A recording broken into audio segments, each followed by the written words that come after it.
नमस्कार, मी धीरज मानमोडे. कृषीप्रधान टीव्हीमध्ये आपलं सर्वांचं मनपूर्वक स्वागत. पाहूया आजच्या काही विशेष घडामोडी. सोशल नेटवर्किंगचं मायाजाल आणि त्यात फसत चाललेली युवा पिढी हा खरंच एक मोठा गंभीर प्रश्न आज समाजासमोर उभा आहे. याच विषयाला स्पर्श करणारी ऑनलाईन प्रेम आणि ऑफलाईन मैत्री या नात्याची उकल करणारी एक कलाकृती म्हणजेच वाजला घंटा. एक फिल्मी नाटक आता दर्शकांच्या भेटीसाठी आता सुसज्ज झालंय.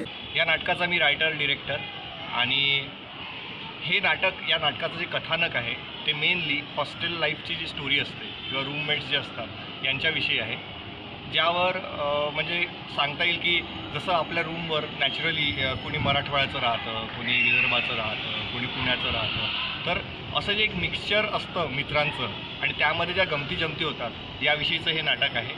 आणि विशेष सांगायचं झालं म्हणजे असं की आपल्या ओरिजिनल टीममध्ये सुद्धा असेच सगळेजण आहेत. म्हणजे इकडे माझ्या बाजूला धुळ्याचे बसलेले आहेत, इकडे आपले प्रोड्युसर साहेब, म्युझिक डिरेक्टर हे पिंपरी चिंचवडचे आहे, हे सुद्धा धुळ्याचे आहे, नंदुरबार.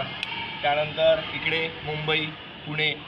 तर या सर्व मेन गोष्ट म्हणजे आपले writer director is from Nagpur. हां, तर या सगळ्या टीमसोबत काम करायला मजा आली आणि आमची प्रॅक्टिस जवळजवळ आठवत आलेली आहे. आता आम्ही आमच्या शोजला सुरुवात करणार आहे आणि संपूर्ण महाराष्ट्रात याचे शोज लागतील, तेव्हा सगळेजण तुम्ही बघायला या नक्की. दमदार संवाद, सकस विनोद आणि प्रत्येकाच्या हृदयाला स्पर्श करून जाणारी सुमधुर गाणी या सर्वांचा समावेश म्हणजे वाजला घंटा. नाटकाचा विषय आणि कथानकाची मांडणी आणि या सर्वांना चप्पल बसणारा कलाकारांचा अचूक अभिनय या सर्वांमुळे नाटकाचा दर्जा निश्चितच वाढतो. मी पंकज खटावकर. नमस्कार, मी महेश पाटील. आणि या आमच्या नाटकाचं नाव आहे वाजला घंटा, एक फिल्मी नाटक.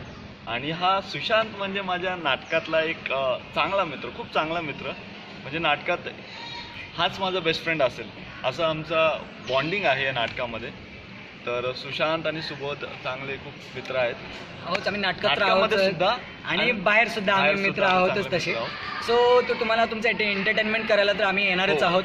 आणि हे एक यूथ बेस्ड नाटक आहे. बरोबर, यूथला नक्कीच कनेक्ट करेल.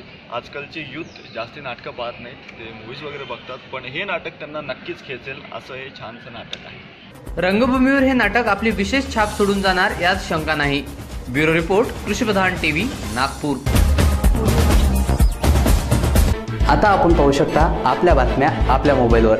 त्यासाठी कृषीप्रधान टीव्हीचे यूट्यूब चॅनल सबस्क्राईब करा. अधिक बातम्या व माहितीकरिता लाईक करा कृषीप्रधान टीव्हीचे फेसबुक पेज. पुन्हा भेटूया काही नवीन घडामोडीसह. तोपर्यंत नमस्कार.